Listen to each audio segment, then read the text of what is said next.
Good morning idea students.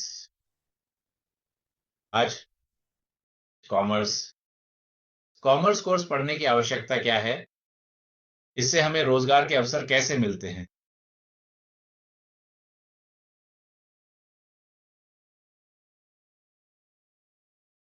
आवश्यकता क्या है, ये सबसे पहले हमें समझना चाहिए और आगे बढ़ना चाहिए। इसलिए मैं इसे बेसिक अकाउंटेंसी क्लास का परिचय कह रहा हूं। इसके बाद मैं इसमें मौजूद संक्षिप्त सारांश भी जरूर बताऊंगा। इसलिए आप इसे नोट्स पढ़कर आदत डालें। पढ़ने से क्या होगा, इसके बाद इसमें सबसे महत्वपूर्ण बात यह है कि यह आपकी क्षेत्रीय भाषा में भी उपलब्ध है। अगर आपको अंग्रेजी समझने में दिक्कत हो रही है तो हम आपको आपकी क्षेत्रीय भाषा में भी अतिरिक्त सामग्री उपलब्ध करा रहे हैं, जिससे आपको पूरी तरह से विस्तार से समझ में आएगा। इसलिए ध्यान से पढ़ें। अगर आप इसे फॉलो कर पाएंगे तो आप निश्चित रूप से एक प्रैक्टिकल अकाउंटेंट बन जाएंगे, क्योंकि अकाउंटेंट की परिभाषा हमारी किताबों में नहीं है। किताबों में या तो परिभाषा नहीं है या फिर परिभाषा है, लेकिन अकाउंटेंट के रूप में आपको काम करने के लिए वो प्रैक्टिकल परिभाषा तो है ही नहीं। प्रैक्टिकल परिभाषा क्या है? अकाउंटेंट का मतलब है वह व्यक्ति जो किसी भी व्यवसाय के लिए आवश्यक वित्तीय रिपोर्ट्स तैयार करने में सक्षम है और उन रिपोर्ट्स को प्रबंधन के लिए व्याख्या कर सकता है। टैक्स अथॉरिटीज, बैंकरों और जिन्हें भी इनकी जरूरत हो, उन्हें ये रिपोर्ट्स दे सकने वाला, रिपोर्ट देने के लिए सिर्फ औपचारिकता निभाने वाला नहीं, बल्कि उनके सभी संदेहों को दूर करने में सक्षम होना चाहिए, वही है अकाउंटेंट। लेकिन आजकल 98 से 99% पूरे भारत में, सिर्फ एक राज्य में नहीं, पूरे भारत में यही हो रहा है। क्या हो रहा है जानते हैं? हो अकाउंटेंट के पदनाम के साथ वह केवल एक डेटा ऑपरेटर की तरह काम कर रहा है। अगर वह डेटा ऑपरेटर की तरह ही काम करता रहेगा तो उसे बिजनेस का वर्तमान या भविष्य कुछ भी जानने का मौका नहीं मिलेगा। वह ऐसी स्थिति में है जहां उसे यह भी पता नहीं कि वह बिजनेस कब तक चलेगा, कब बंद हो जाएगा। लेकिन जिसे जानकारी वाली स्थिति मिली है वह सिर्फ एक अकाउंटेंट है। लेकिन हमने जो एनालिटिकल बेस्ड अकादमिक कोर्स में पढ़ाई की है वह क्या है? इंटरमीडिएट में ही आपने एक अकाउंटिंग साइकिल के आधार पर अकाउंट्स बुक्स लिखी हैं और फाइनलाइजेशन भी किया है। उन अकाउंट बुक्स में क्या है? अकाउंटिंग साइकिल के माध्यम से, यानी हमें लोगों के लिए किया है, यानी फाइनेंशियल इवेंट्स की रिकॉर्डिंग के बाद लेजर पोस्टिंग, मतलब वही डेटा को एक खाते से दूसरे खाते में ट्रांसफर करना, उसके बाद उसका बैलेंस निकालना, फिर ट्रायल बैलेंस बनाना। ट्रायल बैलेंस क्या है? ट्रायल बैलेंस का मतलब है ट्रायल यानी टेस्ट, यानी हम ये जांचते हैं कि कहीं कोई गलती तो नहीं हुई है, क्या टिक मार्क्स में है, क्या यह एरर फ्री है, क्या यह गणितीय रूप से एरर फ्री है या नहीं। यह जानने के लिए एक ट्रायल बैलेंस बनाया जाता है। अगर वह ट्रायल बैलेंस टैली हो जाता है तो उस टैली हुए डेटा को अकाउंटेंट, जो एक कुशल व्यक्ति होता है, लेकर प्रॉफिट एंड लॉस अकाउंट और बैलेंस शीट तैयार करता है। लेकिन इस समस्या की सबसे दुखद बात यह है कि अकाउंटेंट्स ने जो पढ़ाई की है, आप जूनियर अकाउंटेंट या डेटा ऑपरेटर के रूप में काम कर रहे हैं, आपकी पढ़ाई एक ही है, पढ़ाई में कहीं कोई फर्क नहीं है। लेकिन असल में आपसे ऊपर के रैंक में कोई बैठा है और आप यहीं बैठे हैं। यहां तक कि आप उस स्टेज तक नहीं पहुंचने के कुछ कारण आपकी अपनी गलतियां भी हैं, क्योंकि आपको लगता है कि मुझे तो कोई नौकरी मिल ही गई है। जैसे जैसे मैं उस टॉप 100 के ऊपर जाऊंगा, रिस्क भी बढ़ता जाएगा, मेरी काम के घंटे बढ़ जाएंगे, जिम्मेदारी भी बढ़ेगी। इन्हीं बातों से बचने की कोशिश करना भी एक वजह है। लेकिन बाद में जो भी आपसे ऊपर के स्टेज में है, वही आपको ऊपर तक ले जाने की वजह से। अगर आपको कोई संदेह हो तो बताना और आपको उससे काम न करवाना। ऐसा करने से क्या होता है, कल सुबह वह सीट पर कब्जा कर लेगा और पोजीशन में आ जाएगा, इसलिए वह भी आपकी कोई मदद नहीं करेगा। लेकिन मेरी शिक्षा और मेरी ट्रेनिंग की वजह से आपको किसी भी तरह की कमी नहीं रहेगी, क्योंकि हम डॉली नामक अद्भुत अकाउंटिंग बैगेज के माध्यम से अकाउंट्स सीख रहे हैं। इसमें आपको मैन्युअली करने वाली प्रतियोगिताएं नहीं होंगी। सिस्टम द्वारा दिए जाने के कारण वे आवश्यकतानुसार फाइनेंशियल रिपोर्ट्स तैयार करेंगे और हम उन्हें प्रस्तुत करेंगे प्रबंधन को। मतलब हम उसे तैयार करने के लिए अकाउंटिंग पैकेजों का उपयोग कर रहे हैं। यह खास बात यह है कि अब अकाउंटेंट डेटा ऑपरेटर की भूमिका बढ़ गई है। यहाँ कोई लाइन नहीं है, यहाँ कोई बाधा नहीं है। इसलिए आपको अब जो समझना है वह यह है कि अकाउंटिंग पैकेज को पूरी तरह से सीखने की कोशिश करें। यह सिर्फ इतना नहीं है कि आप संस्थान में दाखिला लें, कुछ सिखाया जाए और आप बाहर आ जाएं। कल सुबह वही आपके भविष्य के लिए काम आएगा। यह मार्गदर्शक बनता है। यह आपको एक अच्छी राह पर ले जाकर आपको सही दिशा में चलाते हुए एक अच्छी जगह पर बैठा देने जितना अद्भुत विषय है। अकाउंट्स के बिना दुनिया में कुछ भी नहीं है, क्योंकि यह विषय फाइनेंस पर आधारित है। इसलिए अकाउंटिंग कितनी महत्वपूर्ण है, यह आपको समझना चाहिए। अकाउंटिंग के बिना कोई भी संस्था नहीं चल सकती, चाहे वह छोटा हो या बड़ा, कोई भी नहीं चल सकता। इसलिए अकाउंटेंट होना एक पुष्प गुच्छ जैसा है। जब भी देखें आपको नौकरी मिलने के लिए 100 में 100 मौके होते हैं, इसलिए आपको ध्यान केंद्रित करना चाहिए। मैं आपको अपनी शिक्षा में भारत में कहीं भी न मिलने वाली अद्भुतता आपके सामने प्रस्तुत कर रहा हूं।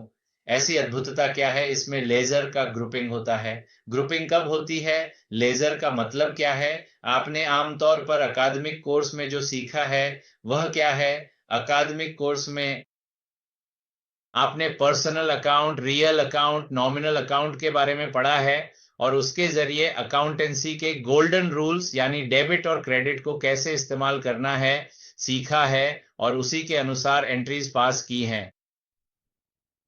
लेकिन आज आपने इससे ज्यादा कुछ नहीं किया। लेकिन क्या आपने रोजाना ट्रायल बैलेंस तैयार किया है? क्या आपने एक अकाउंटेंट को लेकर उसमें लाइबिलिटीज, एसेट्स या फिर पर्सनल अकाउंट्स, रियल अकाउंट्स को लेकर या पेरेंट्स हेड में नॉन अकाउंट को लेकर trading profit and loss account में प्लेसमेंट करके रिपोर्ट तैयार की है, रिपोर्ट सबमिट की है और फिर कहाँ है? वाह, हमारे अकाउंटेंट साहब बहुत अच्छे हैं, लेकिन उस डेटा की असल में सारा काम तो आपने ही किया है। इसे आपको समझना चाहिए। लेकिन आज के कंप्यूटर अकाउंटिंग में ऐसी कोई तस्वीरें नहीं होती। आपको किसी भी तरह की अकाउंटिंग साइकिल फॉलो करने की जरूरत नहीं है। इसमें सबसे पहली बात यह है जनरलाइजेशन, यानी वित्तीय घटनाओं का रिकॉर्ड करना। जब आप वित्तीय घटनाओं को रिकॉर्ड करते हैं, डेबिट और क्रेडिट को रिकॉर्ड करते हैं, उस रिकॉर्ड में डेबिट क्यों कर रहे हो? क्या उसे एसेट मानकर कर रहे हो या खर्चा मानकर कर रहे हो? क्रेडिट क्यों कर रहे हो? क्या वह इनकम है या फिर कैपिटल या लाइबिलिटी है? इस तरह से अगर आप पहचान लें तो उसे ही ग्रुपिंग कहते हैं। यह मुख्य रूप से ग्रुपिंग ऑफ एजेस है, यानी किस श्रेणी में आता है। अगर आप यह तय कर लें तो सिस्टम अपने आप अलग कर देता है। वह आइटम अपने स्थान पर है। क्या आप इसे बैलेंस शीट के रूप में लेते हैं? ट्रायल बैलेंस लेना वह ट्रेडिंग अकाउंट को फिर ऑपरेटिंग स्थान तक ले जाता है। आप तुरंत आम तौर पर मैन्युअल अकाउंटिंग करते हैं। आपने जो अकादमिक कोर्सेज में सीखा वह लड्डू आपने क्या सीखा? कोई भी एक फाइनेंशियल रिपोर्ट तैयार करनी हो, चाहे बैलेंस शीट बनानी हो या प्रॉफिट एंड लॉस अकाउंट बनाना हो, कुछ भी तैयार करना हो, आप क्या करते हैं? ये सब करने के बाद आप 1 हफ्ते का समय मांगकर उसे फाइनलाइज करते थे। लेकिन आपातकालीन परिस्थितियों में आप कोई भी डेटा नहीं दे पाते थे, क्योंकि आपके पास किस तरह की हमें उस समय जो टेंशन होती थी वो मैनेज नहीं हो पाती थी। लेकिन काउंटिंग में ऐसी कोई बात नहीं होती। कंप्यूटर अकाउंटिंग में देखें तो कमाल की बात यह है कि आप किसी भी समय चाहे 15 दिन का काउंट लिखिए, 10 दिन का काउंट लिखिए, आज तक मेरी पोजीशन क्या है, मेरी बैलेंस शीट की पोजीशन क्या है, मेरा ट्रायल बैलेंस क्या है, मुझे कितने पैसे मिलने हैं, कितने देने हैं, मेरा गैस बैलेंस कितना है, मेरा स्नैक बैलेंस कितना है, सब कुछ हमें पता चल जाता है, सब कुछ नोट किया जाता है, कुछ भी छूटता नहीं है। शानदार पैकेज के बाद इसमें एआई भी मिला हुआ है, इसलिए एआई से आप जिस तरह के जवाब पा सकते हैं वही जवाब इसमें भी मिलते हैं। यही इसकी खासियत है। आपको जानना चाहिए कि यही कमाल है। तो कंप्यूटरीकृत अकाउंटिंग के जरिए आज आपको कोई जोखिम नहीं है। आज अकाउंटिंग साइकिल में 7वां चरण है। विषय होते हैं जर्नलाइजेशन से लेकर फाइनलाइजेशन तक, कुल 7 स्टेप्स होते हैं। यहाँ 7 संस्थाएं दीजिए, केवल एक स्टेप के लिए वोट दें। उस एक स्टेप के माध्यम से आप अपनी जरूरत के अनुसार चीजें बना सकते हैं। निश्चित रूप से आप उसमें पारंगत हो जाएंगे, लेकिन उससे पहले आपको अकाउंटिंग पैकेज सीखने से पहले बुनियादी बातें जानना जरूरी है। क्योंकि कोडिंग भी उन्हीं बुनियादी बातों पर आधारित होती है और एक सॉफ्टवेयर भी उसी आधार पर तैयार किया जाता है। बस इतना ही, यह कोई विषय नहीं है। टैली एक टूल है, यह कोई विषय नहीं है। यह आपको विषय को उजागर नहीं करेगा। टैली आपको कॉमर्स विषय को उजागर नहीं कराएगा। टूल का मतलब है कि इसे सरल बनाकर आप जल्दी से जल्दी अपनी रिपोर्टिंग प्रस्तुत कर सकते हैं। यह एक अकाउंटिंग पैकेज की शक्ति और क्षमता है। इसमें कई तरह के अकाउंटिंग पैकेज होते हैं, लेकिन उन सभी में टैली सबसे आगे है। इसीलिए बात यह है कि यह पैकेज हमारे भारत में ही तैयार किया गया है। हम आपके सामने विषय को प्रस्तुत कर रहे हैं, इसलिए आप जितना अधिक ध्यान केंद्रित करेंगे, उतना ही आपको इसमें मिलेगा और आपकी रिकॉर्डेड क्लास में विस्तार से उपलब्ध रहेगा। हर समस्या को मैं केवल सतही तौर पर नहीं, बल्कि हर कदम पर बिना किसी संदेह के आपको विशेष रूप से समझाऊंगा। इसकी मैं गारंटी देता हूं। इसलिए बात यह है कि टैली अकाउंटिंग सीखना बहुत बहुत ज़रूरी है। आज के समय में ये बहुत आवश्यक है, इसलिए टैली सीखने के लिए आपको कॉमर्स ग्रेजुएट होना ज़रूरी नहीं है।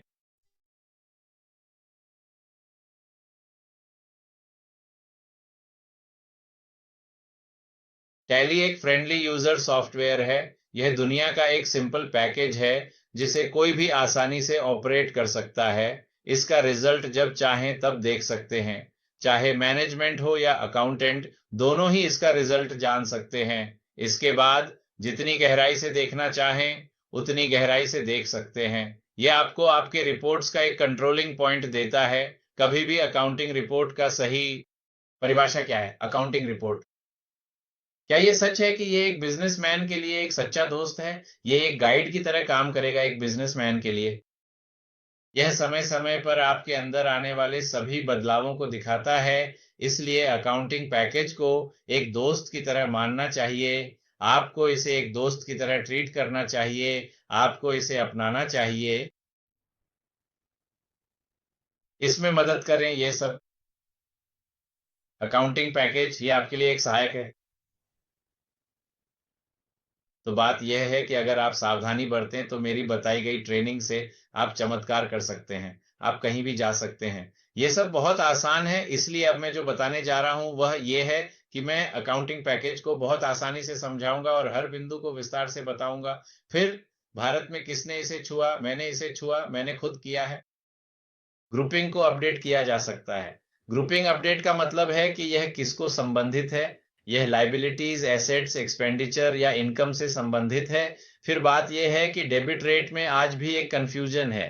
ऐतिहासिक रूप से क्लासिफिकेशन की प्रतिस्पर्धा से 1994 में अकाउंट्स के गोल्डन रूल्स बनाए गए। इसके बाद मॉडर्न क्लासिफिकेशन 19वीं और 20वीं सदी में तैयार किया गया। 11वीं में मैंने एक सिंपल लिस्ट वे में डेबिट और क्रेडिट को तैयार किया था। वह सब कुछ आपके मेट्रो या आपको दिए गए मटेरियल में मिलेगा, अगर आप उसे देख लें। परीक्षा उदाहरणों के कारण हम पहले से ही बहुत आसान तरीके आपके सामने रख रहे हैं। आज एक टैली के साथ आप जहां भी जाना चाहें वहां जा सकते हैं। हैदर जी ने जो भी काम किया है वह सब आप कर सकते हैं। ऑडिटर किस तरह से अपनी प्रतिस्पर्धा कर रहा है, वह टैक्सेशन को किस तरह से पूरी तरह से कम कर रहा है, यह भी आपको इतनी शानदार और महत्वपूर्ण जानकारी देता है। इसलिए आपको गहराई से और विस्तार से समझना चाहिए कि अगर आप इसका बिल्कुल सही और सटीक तरीके से उपयोग कर सकें, आपको अपनी ज़रूरतें पता चल जाएंगी। मैंने कुछ पार्टी पेजेस लिखे हैं। आप लगभग मैं किसी की आलोचना नहीं कर रहा हूं। चाहे आप किसी भी स्कूटी पर जाएं, कहीं भी जाएं, 130 या क्वांटिटी ऑफ लेजर्स सीधे दिए जाते हैं तो उसे डायरेक्ट कहते हैं, वरना इनडायरेक्ट कहते हैं। लेकिन आपको जिस बात पर ध्यान देना चाहिए वह यह है कि इसका स्वभाव बदल जाता है। मैन्युफैक्चरिंग में डायरेक्ट को समझाइए, सामान्य तौर पर उसमें इनडायरेक्ट को समझाइए। दोनों जगहों पर एक जगह यह असर्ट हो गया, दूसरी जगह एक्सपेंड हो सकता है। यहाँ यह किसी तरह से वैसा नहीं होता। एक जगह इनकम होती है, दूसरी जगह एक्सपेंडिचर हो जाता है। तो हर तरह से स्वभाव के अनुसार इसका रूप बदल जाता है। इसीलिए लेजर्स का ग्रुपिंग ही आपको एक परफेक्ट अकाउंटेंट बना सकता है। पूरे भारत में आप किसी भी शहर या राज्य में जाइए, लेकिन कहीं भी ग्रुपिंग कॉम्बिनेशन टी जैसी इंस्टीट्यूट जैसा नहीं मिलेगा, ये मैं कह सकता हूँ। क्योंकि लगभग सभी क्षेत्रों से, चाहे वह तमिलनाडु हो, कर्नाटक हो, महाराष्ट्र हो या ओडिशा हो, मेरे पास खास तौर पर पढ़ाई के लिए आए हैं। उन्होंने ट्रेनिंग ली है। वे लोग अपने मुंह से छोटी-छोटी बातें कहते हैं कि हमें भी वहां जाकर यही सीखना पड़ा, लेकिन हमें कहीं भी यह नहीं सिखाया गया। हम आपके पास सीखने के लिए आए हैं, इतनी दूर से आए हैं, ऐसा उन्होंने कहा। उन्होंने सीखा और फिर चले गए। लेजर का ग्रुपिंग ही एकमात्र चीज है जो आपको कहीं भी ले जाकर बैठा सकती है। यह आपको एक परफेक्ट अकाउंटेंट के रूप में पहचान दिला सकती है। इसलिए आपको जो जानना है वह यह है कि यदि आप ग्रुप एडजक्शन को अच्छी तरह से सीख लें तो आप निश्चित रूप से इसमें माहिर हो सकते हैं। जरूरत नहीं है। इसके बाद डेबिट प्राइवेट का मतलब है कि ट्रांजैक्शंस का जनरलाइजेशन और ओचिंग कैसे होता है, यह आपको लगभग हर स्थिति में गलती करने नहीं देगा। यहाँ ट्रायल बैलेंस नहीं होता, क्योंकि ट्रायल बैलेंस की जरूरत होती है। यहाँ क्यों नहीं होता? क्योंकि यहाँ ट्रायल बैलेंस ही जरूरी है। क्योंकि अगर आप अर्थमेटिकल एक्यूरेसी के लिए 4 दिन लेते हैं और 2 चाहिए, तो अगर चौथे रसीद में है तो 2 खर्चे होंगे। इसीलिए 2 बैलेंस होने चाहिए। 2 जोड़ 2 नहीं देना चाहिए, 4 जोड़ कर देना चाहिए। तो यहाँ कैसे होता है? एक डेबिट, अगर आप 4 रुपए देते हैं, खर्च 12 रुपए लिखते हैं, तो ऑटोमेटिकली बैलेंस 2 रुपए आना चाहिए। नहीं तो वह तालिका नहीं है, क्योंकि जितना डेबिट होता है उतना ही क्रेडिट भी होना चाहिए। अकाउंटिंग के अनुसार इसमें क्या होता है कि अगर आप डेबिट लिखकर थोड़ा भी कम डालते हैं तो वह अनुमति नहीं देता, आपको खुद को बचाने नहीं देगा। इसलिए हम नोट कर रहे हैं प्रिपेयरिंग एंड ट्रायल बैलेंस। तो हर तरह से आपको नियंत्रित करके आगे ले जाया जाता है। इसके अलावा अब आपको जो करना है वह यह है कि आपको, जब भी आप कंप्यूटरीकृत अकाउंटिंग करते हैं, आपके सामने जो भी स्क्रीन दिखाई देती है वही स्क्रीन आपको आगे बढ़ाती है, क्योंकि स्क्रीन को देखकर आप कोई गलती नहीं कर सकते। ये एक पॉइंट है। दूसरा ये है कि उसके बाद आपको जितने भी प्रकार के बिजनेस हैं, जैसे मैन्युफैक्चरिंग से ट्रेडिंग, ट्रेडिंग से कॉन्ट्रैक्ट, हॉस्पिटल से कॉलेज तक, हर एक के अनुसार आपको आगे बढ़ाया जाता है। यह आपको ग्रुपिंग करने की अनुमति देता है। ग्रुपिंग में 28 ग्रुप्स होते हैं। इन 28 ग्रुप्स से आप 22,800 ग्रुप्स तक बदल सकते हैं, लेकिन आपको एक भी ग्रुप हटाने की अनुमति नहीं देता, क्योंकि उन्होंने कोडिंग को बेसिक अकाउंटेंसी पर आधारित करके बनाया है। लेकिन अगर हमें लगता है कि कोई ग्रुप हटाना चाहिए, तो भी वह आपको हटाने नहीं देगा, क्योंकि अनावश्यक रूप से परेशानी न हो, इसी उद्देश्य से वह किसी भी तरह से ऐसा करने नहीं देगा। ओके। तो आपको सबसे पहले जो जानना है वह यह है कि कंप्यूटराइज्ड अकाउंटिंग कैसे सीखें। इसमें पूरी तरह से बेसिक अकाउंटेंसी नॉलेज को ध्यान में रखते हुए अगर आप कंप्यूटर अकाउंटिंग सीखेंगे, आप लक्ष्य तक पहुंच सकते हैं। मैं यही कह रहा हूं, इसीलिए आपको ध्यान से यह करना चाहिए। अगर आपने मेरा कोई भी मटेरियल लिया है, तो निश्चित रूप से आप एक अच्छी पहुंच तक जा सकते हैं या एक अच्छी पोजीशन पर कब्जा कर सकते हैं। मैंने यह विश्वास के साथ किया है। आज मैं जो कर रहा हूं वह यह है कि अब तक मैं क्षेत्रीय स्तर पर हैदराबाद क्षेत्र में ही रहता हूं। ही एक लेखक के रूप में भी मैं केवल हैदराबाद क्षेत्र में ही था। मैंने छात्रों को पढ़ाना शुरू किया, चाहे तमिलनाडु से हों या महाराष्ट्र से। जितने भी आए, सब कुछ मेरे ही स्थान पर हुआ। लेकिन अब मैं केवल भारत में ही नहीं, बल्कि लगभग सभी राज्यों में, सभी क्षेत्रीय भाषाओं में, ताकि आपको पूरी तरह से समझ में आए और अंग्रेजी की कोई दिक्कत ना हो, सारा मटेरियल आपकी क्षेत्रीय भाषा में अनुवाद किया है। इसके बाद मैंने अपने वीडियो भी बनाए, क्योंकि जो परिचयात्मक विषय आपको दिया गया है वह वीडियो के माध्यम से भी समझाया गया है। वह आपको वीडियो के रूप में प्रस्तुत किया जाएगा, जिसमें हर विषय आपकी क्षेत्रीय भाषा में ही समझाया जाएगा। चूंकि सब कुछ आपकी क्षेत्रीय भाषा में ही समझाया जा रहा है, इसलिए आपको किसी भी तरह का संदेह या परेशानी नहीं होगी। चाहे आप कॉमर्स के हों या नॉन कॉमर्स के, आपको किसी भी तरह की झिझक की जरूरत नहीं है। कोई भी जो अपने भविष्य को बेहतर बनाना चाहता है, उसे अकाउंटिंग सीखनी चाहिए और अपने जीवन को बेहतर बनाना चाहिए। इसलिए आपके लिए, जिसे भी इसकी जरूरत है, अगले 15 से 20 दिनों में यह सभी के लिए सभी क्षेत्रीय भाषाओं में उपलब्ध हो जाएगा। सबसे पहले हिंदी और इंग्लिश तैयार की जाएंगी। इसलिए अगर आपको किसी भाषा में ज़रूरत है या कोई रिक्वेस्ट है, तो कृपया कमेंट में ज़रूर लिखें। आप कमेंट में बताएं कि आप किस क्षेत्र से हैं। इसके बाद आपको किसी भी भाषा को लेकर कोई परेशानी नहीं होगी। लिखें कि क्या आप क्षेत्रीय भाषा तैयार करेंगे, या फिर अगर आपको इंग्लिश भी चलेगा तो भी बता दें, उसी के अनुसार मैं आपके लिए व्यवस्था करूंगा। अगर यह पूरी तरह से तैयार ना हो पाए तो मैं खुद आपसे बात करूंगा और आपकी ज़रूरत के अनुसार व्यवस्था करूंगा। इसलिए आज की क्लास, मुझे उम्मीद है कि आप मेरी कक्षाओं को पसंद करेंगे और मेरी कक्षाओं के माध्यम से आप एक अच्छे स्तर तक पहुंचेंगे।